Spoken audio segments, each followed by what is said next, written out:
Chapter 3, the Delhi Sultanate 1. So in this chapter we will study how this Sultanate period started, and the dynasties that comprises the Sultanate period, the rulers, the famous rulers of every dynasty. We will study about all this in this chapter, that is the Delhi Sultanate 1. So this Delhi Sultanate started with the Turkish invasion. Turks were the feudatories of the Caliph. Feudatories are the people who hold land. So these Turks, they played the role of holding land of the Caliph. So Turks were the feudatories of the Caliph. With the downfall of the Caliphs, they started assuming an independent states. So when Caliph were the rulers, these Turks were actually the feudatories of Caliph. But as the rule of the Caliph started to fall, started to disintegrate, these Turks, they started to assume independent status for themselves. Mahmud was the ruler of Ghazni, was the first Turk invader to invade India. So he is actually called Mahmud of Ghazni. Since he was the ruler of Ghazni, he was called Mahmud of Ghazni. He was the first Turk who invaded India. He attacked India 17 times during the course of 25 years, that is from 1001 AD to 1025 AD, to plunder India's wealth. So his aim, Mahmud Ghazni's aim to attack India was not to establish his rule over India, but his only aim was to plunder India's wealth. So within a course of 25 years, he attacked India 17 times and plundered India's wealth. One of Mahmud's successor, Muhammad Ghori, attacked India in 1191 AD and then in 1192 AD. So his another successor, Mahmud of Ghazni's another successor, Muhammad Ghori, he also attacked India. It was once in 1191 AD. This 1191 AD attack was called the First Battle of Tarin, and the 1192 AD attack was called the Second Battle of Tarin, and defeated Prithviraj Chauhan. In this second Battle of Tarin, that was in 1192 AD, he defeated Prithviraj Chauhan, the Rajput ruler of the time. The defeat of Prithviraj Chauhan marked the end of Rajput rule in India. Ghori appointed Qutbuddin Aibak as his governor. So Muhammad Ghori, he attacked India. He defeated Prithviraj Chauhan, the then ruler, the then Rajput ruler of India, and after that he went back to his own territory. But Muhammad Ghori left behind his governor, whose name was Qutbuddin Aibak. So Qutbuddin Aibak ruled the conquered territories of Muhammad Ghori on behalf of Muhammad Ghori.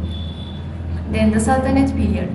The period between 1206 AD and 1526 AD is known as the Delhi Sultanate in Indian history, as the Muslim rulers who ruled during this period, they got the title of Sultan. So the Muslim rulers who ruled Indian history from this period to this period, they called themselves, they got the title of Sultan, and with Delhi as a capital city. So these are the five dynasties of the Sultanate period. The Delhi Sultanate saw the rise and fall of five dynasties. What were they?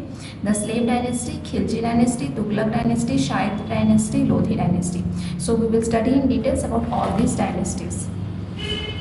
In 1526, the Delhi Sultanate was absorbed by the emerging Mughal powers. So after Delhi Sultanate, after the decline of Delhi Sultanate, the most powerful empire that came into existence, the most powerful empire that Indian history witnessed was the Mughal Empire. So that was from 1526. In 1526, the Delhi Sultanate was absorbed by the emerging Mughal Empire.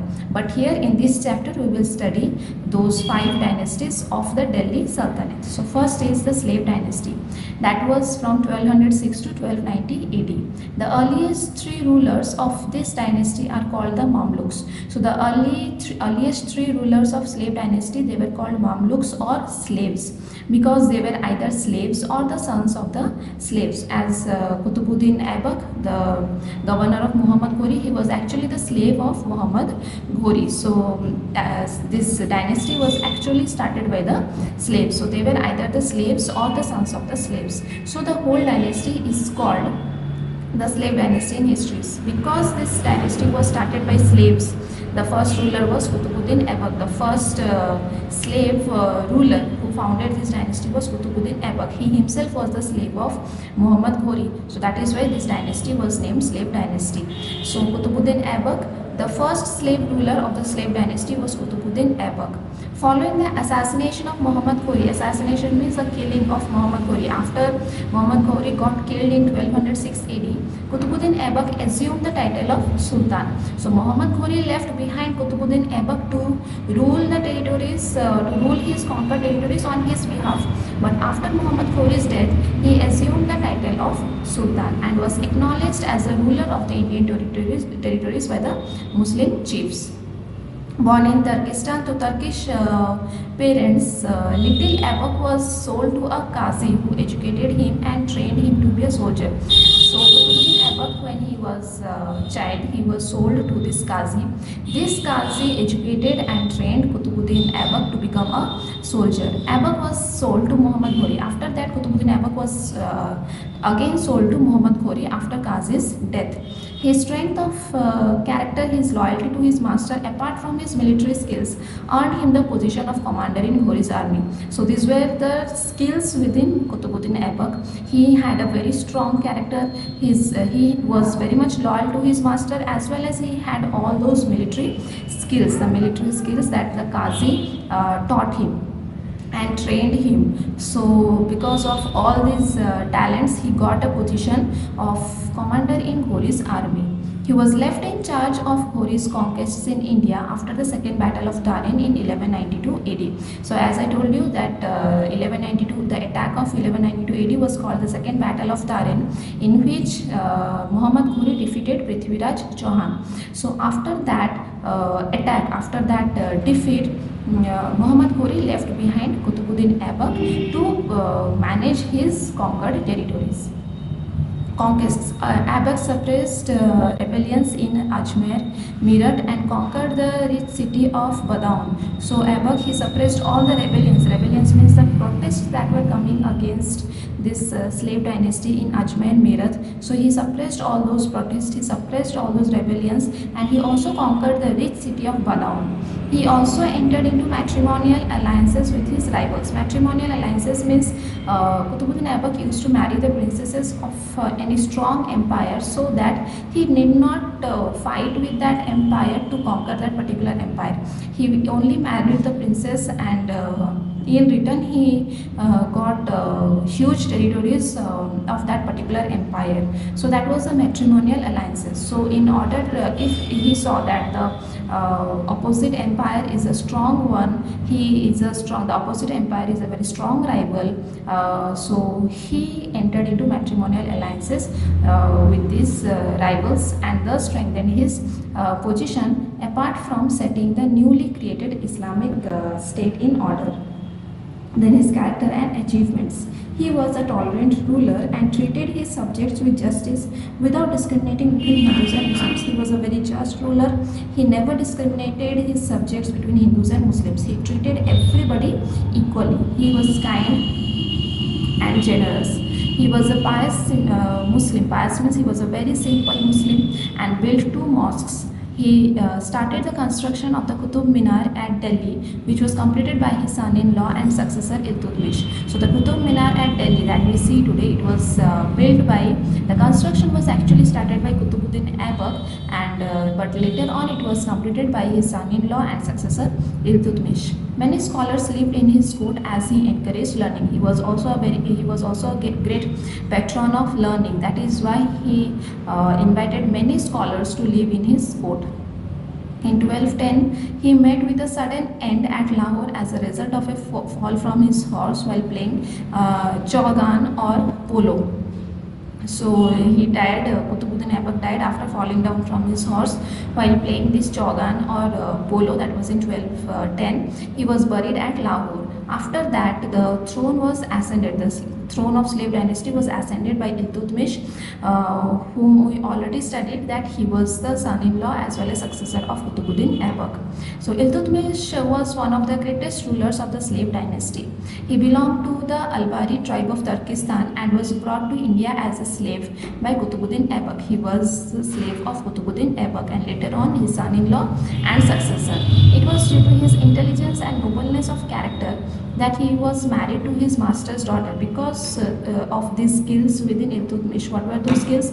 He was intelligent and he was very much noble in his character, for which he was married to his master's daughter. Master's daughter means Qutbuddin Aibak's daughter, and appointed governor of Gwalior.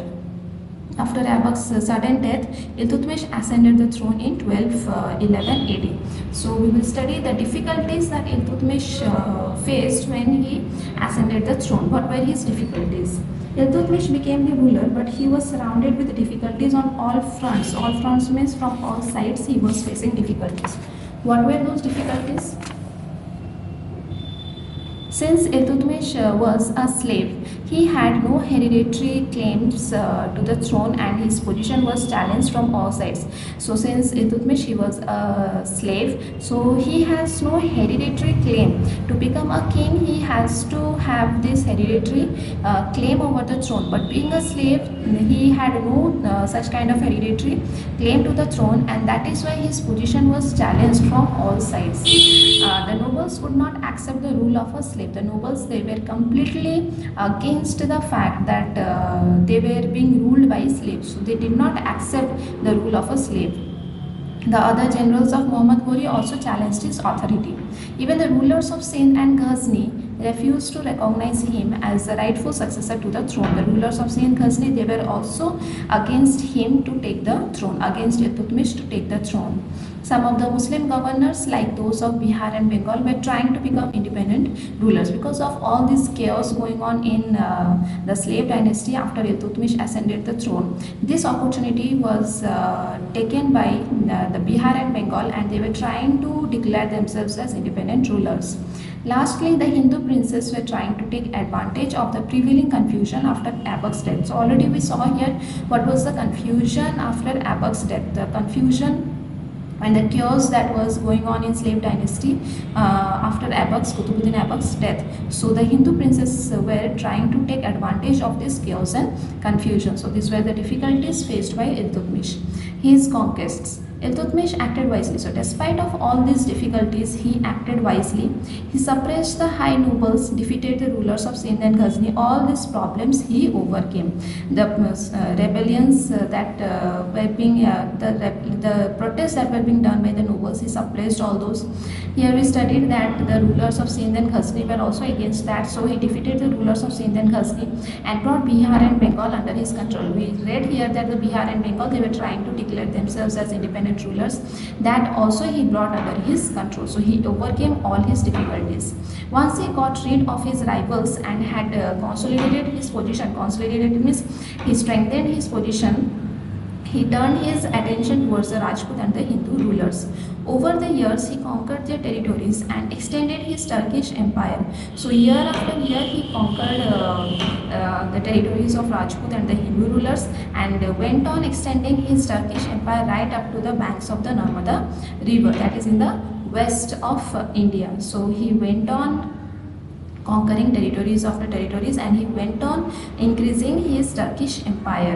In 1221 AD, Iltutmish had to face another danger from Central Asia when India was threatened by Genghis Khan, the fierce leader of the Mongols. Genghis Khan was a very ferocious, was a very treacherous Mongol leader, and Iltutmish was in a danger because he had to face this treacherous and ferocious leader of the Mongols, that was Genghis Khan in 1221 AD. The Mongols followed Jalaluddin, who tried to enter India for shelter.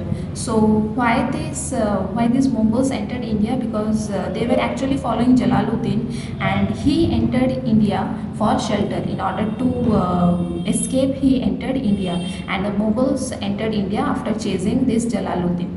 Iltutmish politely refused to give shelter to the enemy of the Mongols. So Jalaluddin came to Iltutmish to save him, to give him shelter. But Iltutmish very politely he refused Jalaluddin that he cannot give shelter.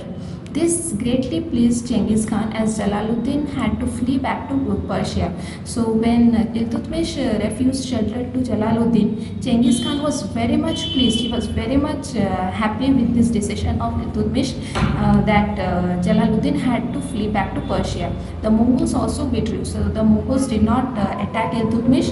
They withdrew from India. Iltutmish intelligence and far-sightedness saved India from the horrors of Mughal invasion. So since Iltutmish was very intelligent, he far-sightedness means he predicted that if he will give shelter to Jalaluddin, then the Mongols will attack the dynasty. The Mongols will attack India, and once the Mughals attacked India, then Iltutmish will not be able to save India. So that is why very politely, very diplomatically, he refused shelter to Jalaluddin and saved India from such Mughal invasion.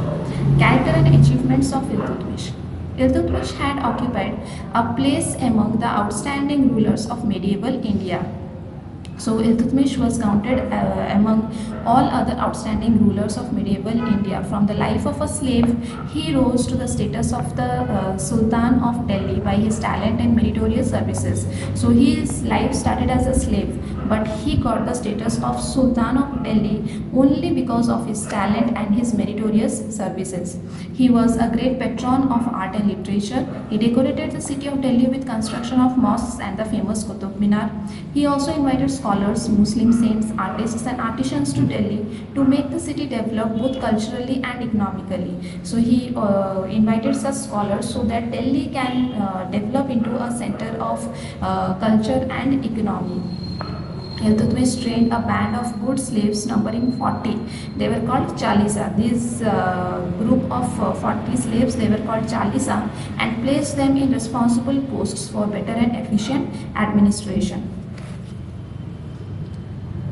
He is said to have introduced new silver and copper currency called Tanka and had an Arabic inscriptions on it. So he engraved these Arabic inscriptions on the silver and copper currency. They were called Tanka. He was very much religious in his personal life and observed the Islamic rites with a sense of respect and devotion.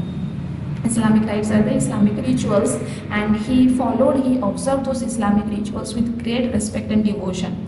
His greatest achievement was the grant of investiture by Khalifa to him. So one of the greatest achievement that Iltutmish got was he was granted this investiture by Khalifa. The Khalifa granted this investiture to being a slave. Iltutmish being a slave by origin, still he was granted this investiture by Khalifa. So this was one of the greatest achievement of Iltutmish. The next is Razia Sultana. Iltutmish died in 1236 AD. Before his death, he nominated his daughter Razia Sultana as his successor to the throne because according to him, none of his sons were capable of the throne. So the next successor after Iltutmish was Razia Sultana. Iltutmish had his sons also, but he, according to Iltutmish, none of his sons were capable to take the throne. So that is why he nominated his daughter Razia Sultana to become the next successor. But his nobles did not like this idea. The nobles of Iltutmish, they did not like this idea of putting a woman to a throne. Why? Because they did not accept the idea. They were unable to accept the idea being ruled by a woman. So that is why they were against this idea. So they placed his son Ruknuddin Fiyuz to succeed him on the throne. So what the nobles did, the nobles refused Razia Sultana to take the throne. Instead of that, they placed Iltutmish's son Ruknuddin Fiyuz to the throne of Delhi.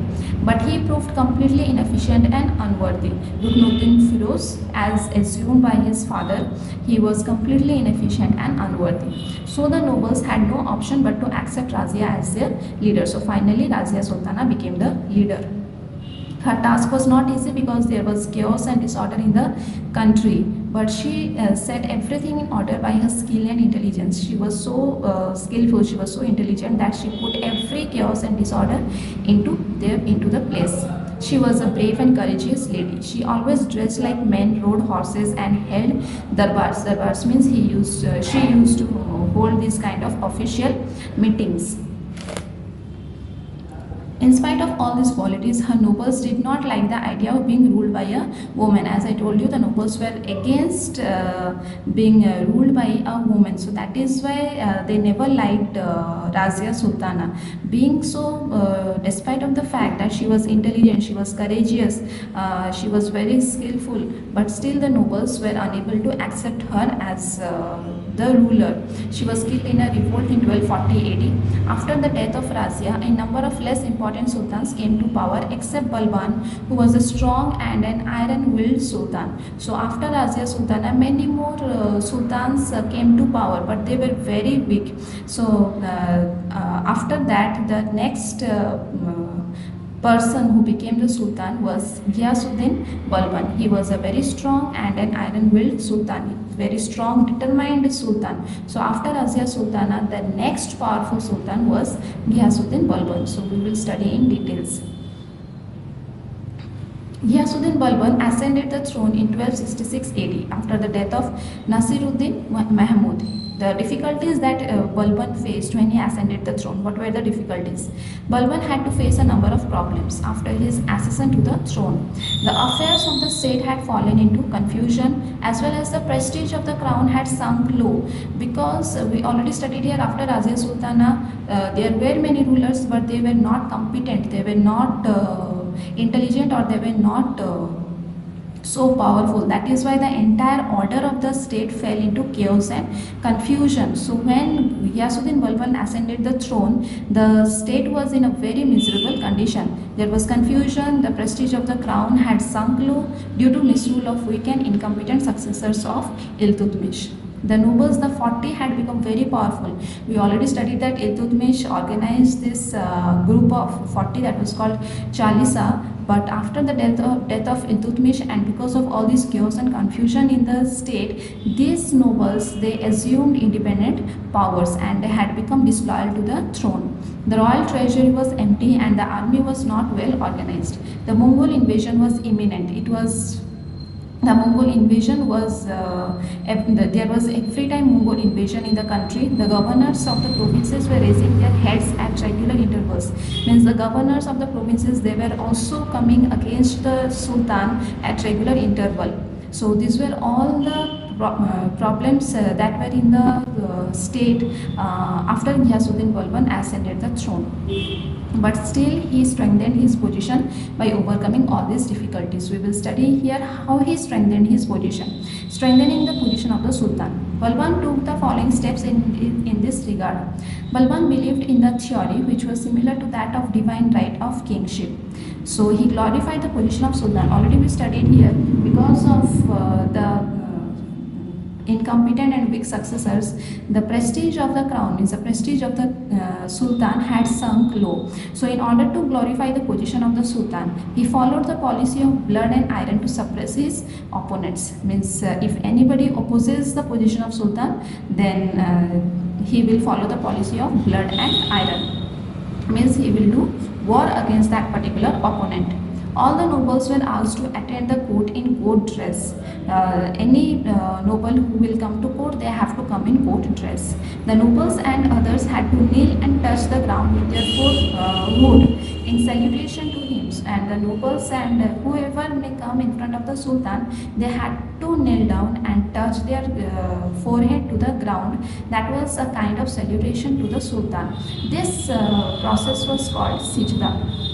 He had an excellent spy system. Balban skillfully and sternly means very strictly, eliminated the group of 40 who had become powerful. Already we studied here, those group of 40, they were called the Chalisa. They became very powerful, they became disloyal to the throne after the death of Iltutmish. So, but here Balban overcame the difficulty by eliminating their power.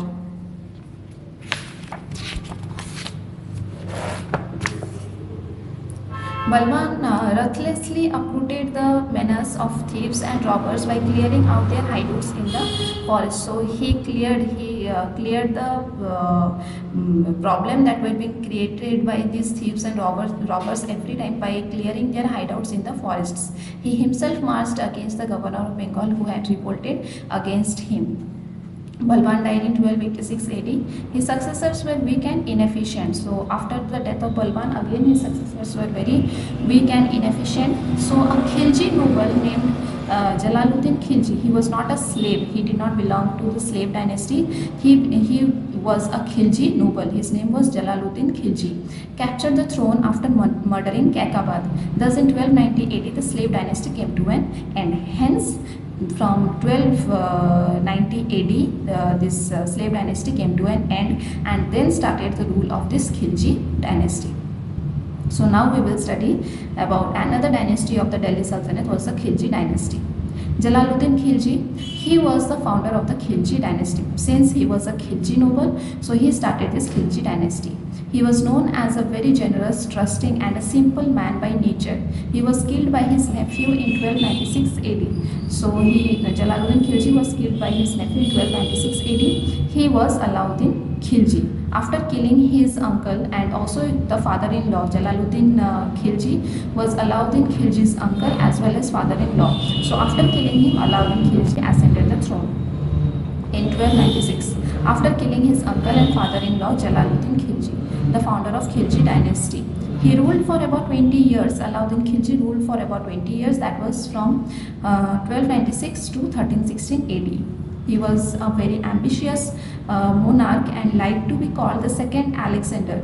He took the title Sikandar-e-Shani. So Alauddin Khilji, he was so ambitious ruler that he took the title of the second Alexander, and he also took the title of Sikandar-e-Shani.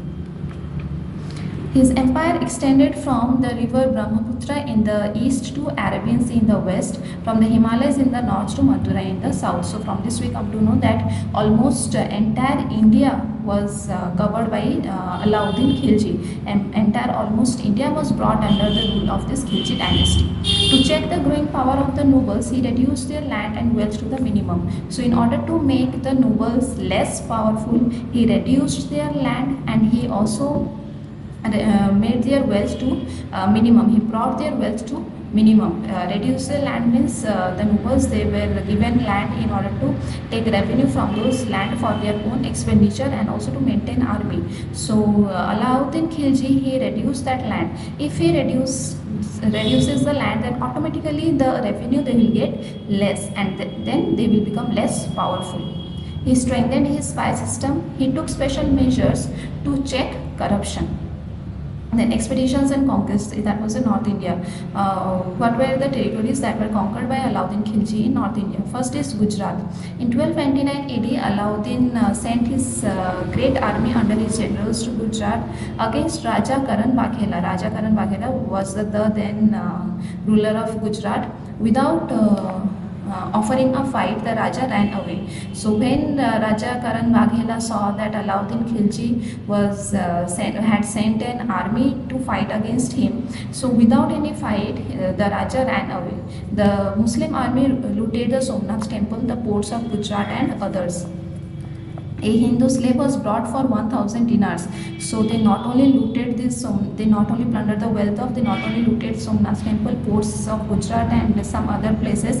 They also brought this slave by purchasing him at 1000 dinar. His name was Malik Kafur, who later on conquered Deccan for his master. Master means here Alauddin Khilji. He was a slave of Alauddin Khilji. Then Rajasthan. Alauddin after conquering Gujarat, turned towards the Rajput states. He captured Ranthambore. Later on, he was successful in conquering Chittor and Malwa. So these were the Rajasthan places that were conquered by Alauddin Khilji. Then conquests of the Deccan. Deccan is the southern part. On becoming the master of the whole of the northern part of India, Alauddin turned towards the south. Now, after conquering the northern parts, he turned his attention now to the southern part of India. He sent his large army under his able general Malik Kafur. We already studied Malik Kafur was his slave, so he sent the army under his able general Malik Kafur to conquer the Deccan territories. From 1306 to 1311 AD, Malik Kafur defeated the rulers of Devagiri, Warangal, Dwarasamudra and Madurai. The Deccan expeditions brought Alauddin wealth, power and prestige. So after conquering Deccan, Alauddin got wealth, Alauddin got power, as well as he got prestige after these Deccan expeditions. He did not annex the territories of the Deccan to his empire because it was difficult to control distant provinces of the south. So he conquered those territories, he conquered the Deccan territories, but he did not directly rule over those territories. He let the rulers of Deccan territories rule the territories, but under a condition that they have to pay this annual tribute, a kind of annual tribute these Deccan rulers they have to pay to Alauddin Khilji. Means they were actually ruling on behalf of Alauddin Khilji. Thus, for a very brief period, he ruled over an empire almost as large as that of Ashoka.